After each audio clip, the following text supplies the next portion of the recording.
What's happening, everybody? Justin All here, back with Chase Truck Edition, working on building a chase rack for my pickup truck, and pretty much my only tow rig. And as you know, most of you have seen it, it's got a utility bed on it now, it's fully decked out and whatnot, but only thing missing was a chase rack. So I started on it last night, didn't really take any video of it, kind of sucked at that. It was on a short time frame, trying to make some stuff happen. But I'm gonna walk you through so far what I've got done and explain to you guys what I'm doing and why I'm doing it. So let me flip this around and show you. So essentially this is the main structure. You can kind of see it. Obviously upper portion's all gonna be a rack. It's gonna get a couple tube cross braces and then some expanded metal put on it. And then the front obviously is gonna get cross braces too, from point A to point B across there. And then a couple slots in the middle, just like this. We'll get a couple, like maybe one and maybe two more, at least one more here. Then that one kick off up there. I don't know why camera does that. But yeah, so that's gonna all be storage for gear bags, like chairs, stuff that doesn't need to take up use of space in the bed. So shop's kind of a mess. Sweet little Harbor Freight Ram on my Swag off-road bender. This thing has actually been pretty badass. Made a little stand out of an engine stand that I could keep it horizontal this way, or I can rotate it 90 degrees by dropping this bolt here and turning it 90 degrees, so then it'd be a vertical bender. Kind of made it. I would like to add like a tray across the bottom to put some some of my practice bends on it, but works pretty sweet. I got the 1.5" die and then the 1 3/4" die. Back to chase truck. Sorry for that little caveat. But so I already had my Harbor Freight Badlands jack already bolted in the bed. I got fire extinguishers on both sides. I did 3/16 2x2 angle. Obviously I had to cut the angle off to fit around this, but it looks like this on this side.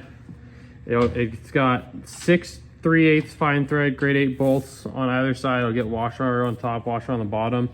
And then I also put silicone around the washer up here, around the hole on the bed, and then on the washer on the bottom side too, just to prevent any water from leaking into the box. Climb up here. So yeah, you can see all that's going to be storage up there. There's going to be tubes across. There's going to be gusset there, gusset on that side. This tube here is going to be the backstop to keep the tire from punching out the back window. The tire is going to essentially be a tube that goes from here across to the other side, and the tire is going to sit there. Lay into this tube here. This tube here will get adjusted either down a little bit or up, depending on where it lands, like on this part of the tire as well, to help kind of pocket the tire into place. And then the goal is to have room for 1, 2, and 3 37s or 40s. There's plenty of room for 1350, 1250 tires. It doesn't matter. There's plenty of room in there for it. Measured out, kind of laid it out. It should work out pretty decent. But yeah, I'm gonna keep plugging away at it. So I got the tube here. Funny enough, using just 1.5" 095 for all this, and I got a screaming deal on some welded seam tubing, which for this, I'm not a fan of using welded seam for anything race car related, but for a chase rack, be just fine. Absolutely nothing wrong with that. I'm also going to, before I forget, add a tube that kind of goes from here across about the same height as this, and that 90's down to the back here. Because the idea was, if shameless plug, Yukon. The idea was to be able to put that tube across there and leave it up high enough that if for some reason I ever just go out testing for a day and I'm just gonna crash out for a weekend, I'll be able to put like a rooftop tent across here and be able to just pop the tent up, crawl into bed, sleep, and then get up in the next morning, do some testing again and whatnot. I don't have a rooftop tent, obviously, but I'm planning ahead for it, trying to be proactive on all this. So yeah, just can keep on plugging away, but that's what I got going on. So I'm gonna get this last tube welded into place. Well, it's not the last tube, it's the only tube that I have prepped, ready to go. I'll get that into place, and I already got it notched. Not sure if you guys want to see what I use for a tube notcher and all that, but I'll show you guys all that right now too. Let me hop down out of here. Use this guy. Old, but it gets the job done. Notch Master from JD Squared with some other pieces that I've had to add to it because I keep stripping this guy out, and luckily you can buy this similar notcher on Amazon for dirt cheap, but this base and this base are kind of iffy. So but this piece is still the same, so I've tried retapping that for like a bolt head and whatnot, and it just over time it just galls these threads up on this. As you can see, there's already starting to do it on that one there, just from wrenching on it tight by hand. But yeah, that's the way I notch tube. I always plan on whatever, like this tube here was 48 inches from notch to notch over there. So what I always do is I give myself, I do the actual cut a 1/2 inch out on either side for like 1.5 inch tubing. I normally do like 3/4 of an inch on 1 3/4 inch tube, just because that way I get a good solid notch through there. So this tube got cut at 49 inches, and then like I said, I notched it, made mark 1/2 inch on either side, notched it, and that's how I get my 48 inches. Another nice thing, like with the welded seam tubing, there's a nice reference line all the way down the entire tube. DOM tubing, I just mark a nice solid line all the way across it, but nice thing with welded seam, gives you that reference point. And I always put that, either if I'm bending tubing, it's always at the top of the bend, like at the top, so I can reference it off my bender. I reference it, where am I doing here? What am I doing here? What am I doing here? Aha!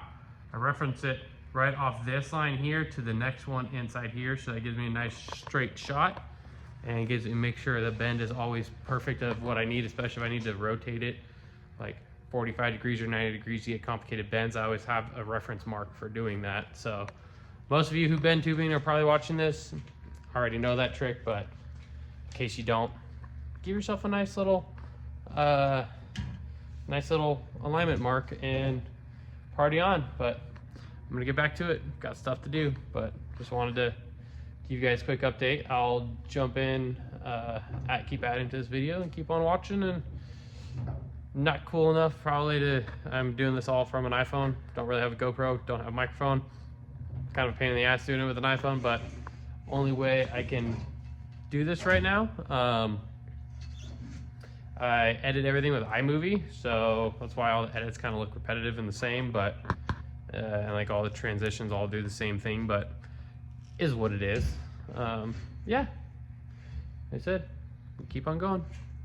Try to knock out the rest of the structure on this thing tonight if I can. That would be rad. Not 100% sure because I believe it's like 8:30, 9 o'clock, and I don't really want to be here till 1 o'clock in the morning because I have to get up early. My kid woke up this morning at like 4:45, so that's been glorious. But life being a dad, life of having a job, like a day job, life of having a shop on the backside of everything, and life of just wanting to build cool shit.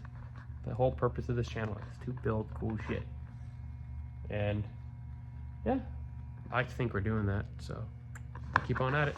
Well, didn't get as much as I was hoping done, but got a lot figured out and got a really solid game plan for tomorrow night. I need to get 2 more sticks of tubing. I'll have that delivered, and then I'll have the expanded metal for the roof delivered tomorrow as well. So hopefully tomorrow I'll have everything tacked into place and be able to start burning it in and finish burning it all in between Friday, and then start painting it on Saturday morning, let it dry and get it installed on the truck Saturday afternoon. And then everything should be done as far as getting the rack installed on the truck. I'll still have to go through and wire up all the lights. Once I get all those mounted too, I got a kind of good idea where I'm going to put all those. Which I have all those lights. I have some cheap Chinese lights, or I have 4 Rigids. I haven't decided which ones I'm going to put on yet, so I have to figure that one out. I have like 8 of the like Chinese night lights from Amazon. I don't know where I got them, but I got them, or what I have them. So I may put those on. But let me show you what I got going on. Put it in 0.5 view so you could see it, see everything essentially. So tire. So it'll fit 37s or 40s. I can throw one up there for you and show you guys here in a little bit.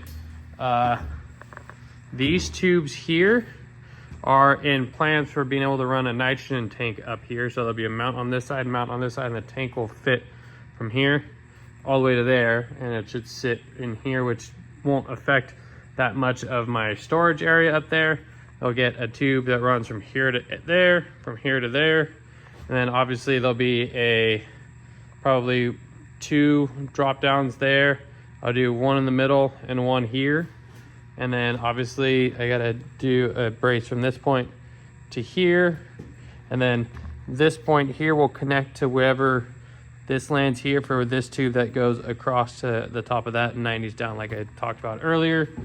So I gotta put a bunch of like tie down points all over the place. So this will get 1, 2, 3 for the tire. I'm gonna leave a gap from like here. Let me take it out of 0.5 to show you. So leave a gap from here this way. So there'll be like a 6-inch, 5-6-inch gap here. That'll be just for being able to put my freestanding jacks right in there. And then also be able to put a couple, like a shovel in there, a rake in there, or a broom or something. That's going to be like storage area, because with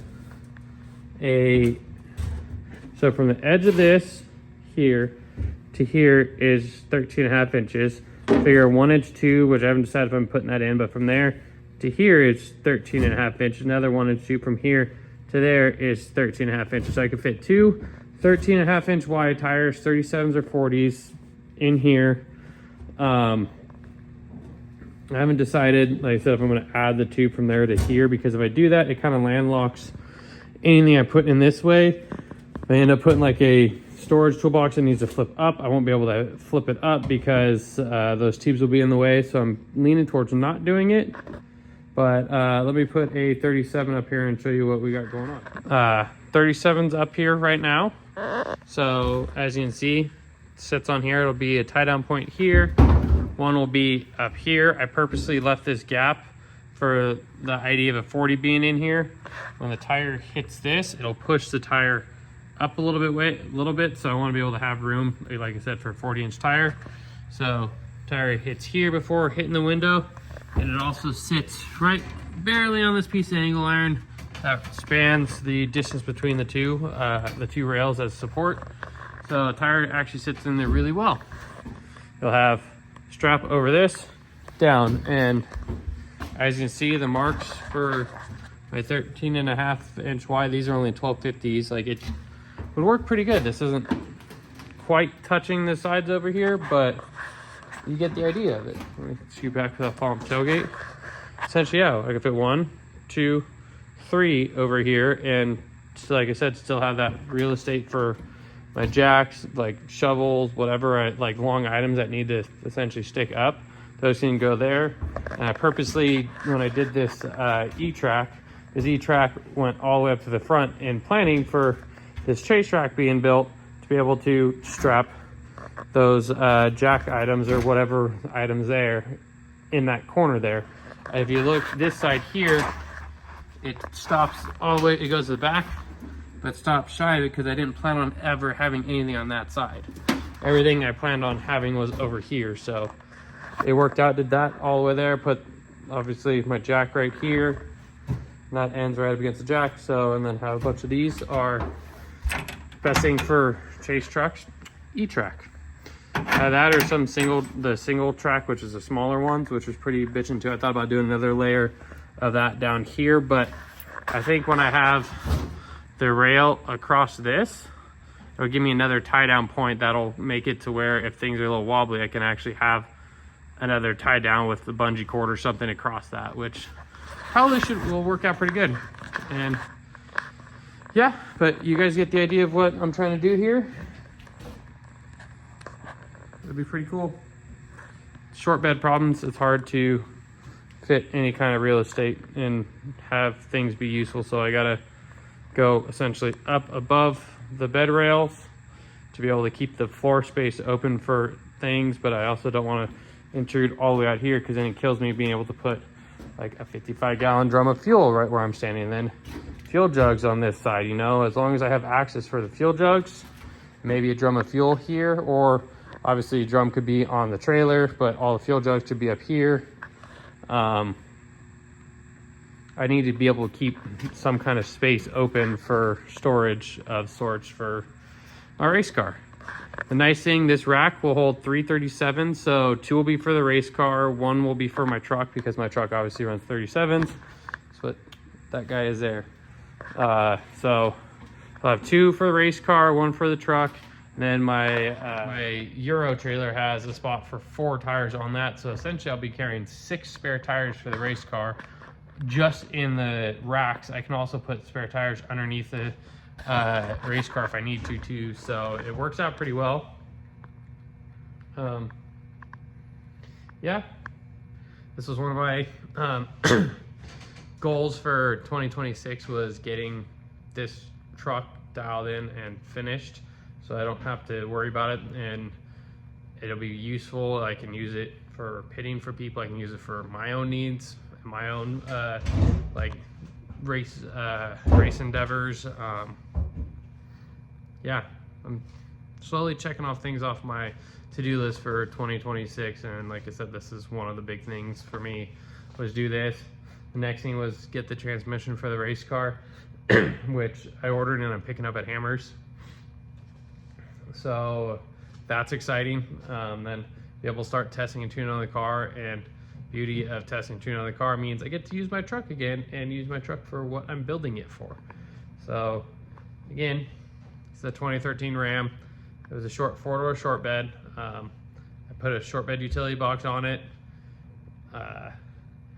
If I had to do it again, I'd get a long bed truck, but my truck was already paid for. I didn't want to go through selling it, buy a new truck and all that stuff, and I was working with what I had. So again, short bed truck. It's got a 3-inch BDS coilover kit with Fox 2.5 coilovers on it. It's still short arm.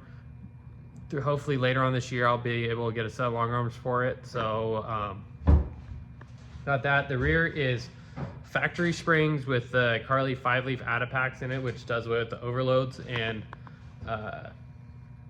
just does it 5 individual springs to help with the ride quality.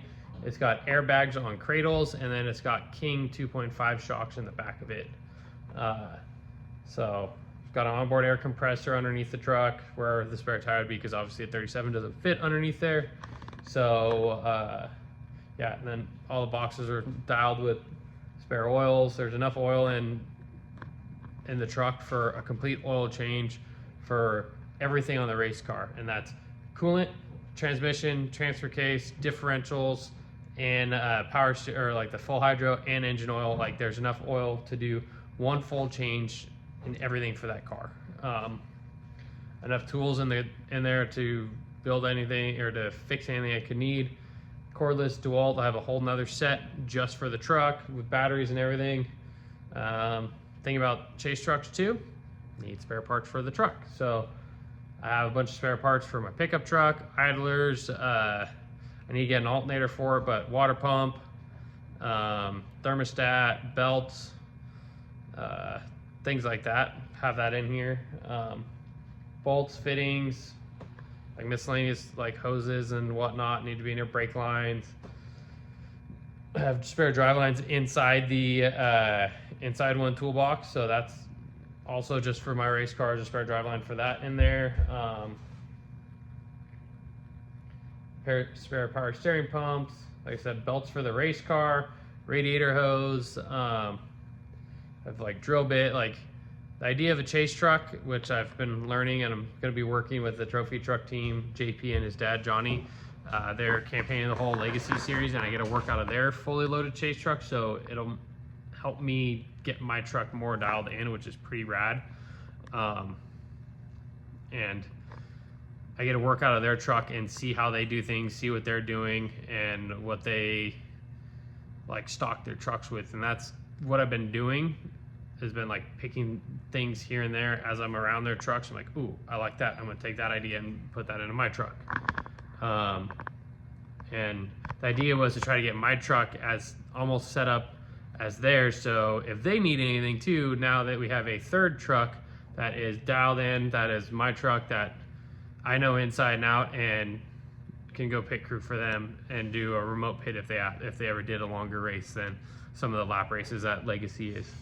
And then my truck will have a nitrogen tank. They normally run 2 nitrogen tanks on their setups. I don't have the real estate, being a short bed truck, for 2 nitrogen tanks. I think it'll take up too much room for everything. So run a single nitrogen tank on my truck.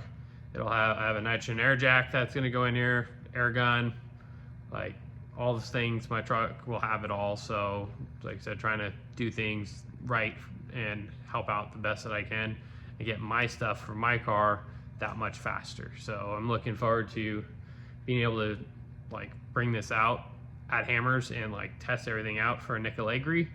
I'm probably not gonna have a nitrogen tank in it, but I'll be able to test out and make sure the rack's what I need. I'm gonna paint it, just rattle can it, so if I need to, I can grind stuff off or wire wheel it off and add different things to it. It's gonna be a good test for if things that I put in the truck is gonna work. I've ran Vegas Torino with my truck, not with the rack on it, but all the box, everything for my truck was pretty dialed for my car. I pit crewed for a UTV for Virginia City to Tonopah race, and it worked really well. I had everything I needed in my truck for that.